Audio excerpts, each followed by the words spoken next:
Hey YouTube, Untamed here. So as you can see by the title, I already am considering getting a larger third row vehicle, likely a Yukon XL or a Suburban for the missus.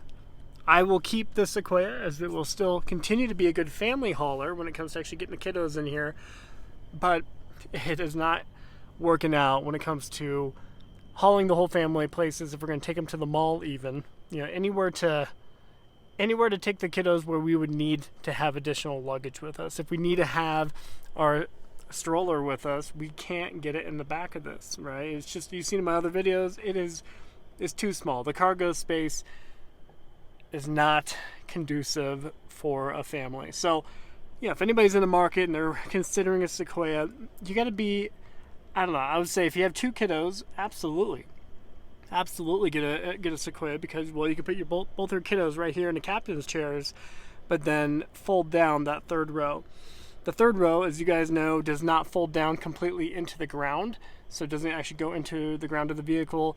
Rather, it's on top of the body-on-frame design and the battery pack. So the battery pack to the hybrid power plant here, the iForce Max, is located underneath the back seats there. So that prevents the capability of actually folding the seats into the ground like you would see in many other vehicles, like the Yukon XL, like the Suburban, Expedition, blah, blah, blah, blah. So most vehicles are like that, but not here, not in the Sequoia. But I don't know, it's tough. It's tough, as you can see by the title. I love the Sequoia. It is my favorite Toyota that I've ever owned. It's most enjoyable to drive. The 437 horsepower, 583 foot-pounds of torque is phenomenal from this iForce Max. And the hybrid, that you feel that torque immediately when you're getting off the line. It really is a blast to drive. And it does seat our kiddos. So the fact that it does actually seat us is good for bebopping around town, taking Peanut to gymnastics, whatever it is. It's okay. But I do still think we need to have, I'll say need loosely, it'd be most appropriate to have a larger third row vehicle. Yeah, and I suggest that to other families. So if you do have 3+ kiddos, I would advise for you to maybe go a different direction. And I hate saying that because I love Toyota. I absolutely love Toyota. I'm a Toyota fanboy, absolutely. So it's tough for me to make that call, but I do think if you're going to be seated comfortably with plenty of space for strollers, any kind of baggage, luggage, you need to get that larger one with the Expedition or the Suburban, right? But that does beg the question of, what about resale? I mean, resale of the Suburban and the Expedition, the Yukon, is nowhere near, at least historically, has been nowhere near what you would find in a Toyota, right? Even the Sequoias of the past, the previous generation that was super long in the tooth and just ancient looking, even they held value much better than you would find in a domestic vehicle, Ford, Chevy, GM, whatever it is, right? So I don't know, it is tough, because do you want to buy that Suburban, that brand new Suburban, spend $85,000 on it, or however much they are, and then immediately within 2 years easily lose 20,000 plus, easily, depending on the trim you get? Of course, it kind of varies a little bit, but you're immediately going to eat that money. Sure, you can buy used, but then now you're kind of getting a complicated platform that you don't know the history of it truly. It could be, you don't know how those 50,000 miles were put on it, if they were heavily beat on it. Not to mention, it's just, you don't get the reliability piece historically. We don't really have that with this, too, to be fair. The iForce Max is not, it doesn't have any kind of reputation for being reliable yet, nor should it, right? It just came out in 2022 in the Tundra TRD Pro, so there is no expectation set for it.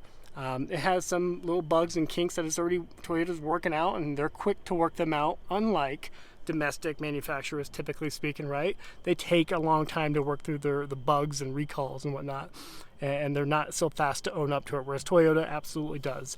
But the biggest piece, between the reliability, is the resale, right? I know for a fact that this Sequoia TRD Pro will continue to sell, right around for what I paid for or more for the next 2 years, assuming I don't put 50,000, 60,000 miles on it. you know, it will sell for high 70s for the next couple of years easily. I can comfortably say that, yeah, especially with how scarce they are right now, and people are paying $10,000, $15,000, $20,000 over for their TRD Pros in particular. So resale is a big piece of, you know, my mindset and my approach to buying vehicles, as you know. And I think for a lot of people who do buy Toyotas, it is a big deal, the whole resale piece of it. And that's a large driving factor of why we drive them. So the fact that it isn't 100% conducive for us, it's tough, because I don't think that that's reason enough for me to want to sell this and get rid of it, you know, even though there are better options, functionally better options out there for my family. I also, I'm not too keen on throwing 20 grand away pretty easily and pretty quick. And probably more than that. If I were to have owned it for a few years, a Suburban or Expedition or Yukon XL, for a few years, they just tank in value, and it's sad. Whereas we don't get that with the Toyotas, of course. So I hope that's going to be the case for the Sequoia here. I foresee it being the case and continuing even with the new iForce Max, the new scary platform that people don't know much about yet, myself included. I think there is a lot more potential out of this. But I do think we will likely buy a third row, a larger extended XL Yukon or larger third row vehicle for the missus, so she can comfortably drive around with the whole herd, while I'm working full time here in a second. So I don't know. I know she would feel much more comfortable being able to put the strollers in the back without trying to cram one in the back of this here. And every time we open the rear hatch, you kind of wonder if it's going to fall on you. So I'll pop out. Purposely wanted to do the video inside for the most part because of the wind here. But quick reminder how much room you have. That's not mine. Back here. Yeah, these seats are great. Plenty of leg room, and plenty of leg room in the back there as well for the kids. Maybe not for grown adults, but still plenty. And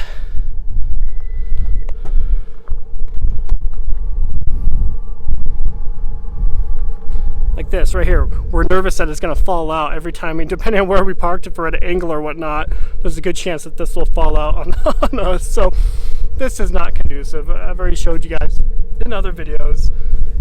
It is not ideal. We're talking, not even half of my arm length into touch the seat here from the rear hatch. Granted, this can go forward. The whole seats can slide forward a little bit, maybe like 3 or 4 inches, if that. But even that is not sufficient for any kind of real stroller. This is a tiny stroller, and as you can see, it folds up quite nicely. Pretty compact. And this is the seat that we can throw on top of it. So, not ideal. Not ideal at all. So what are your thoughts?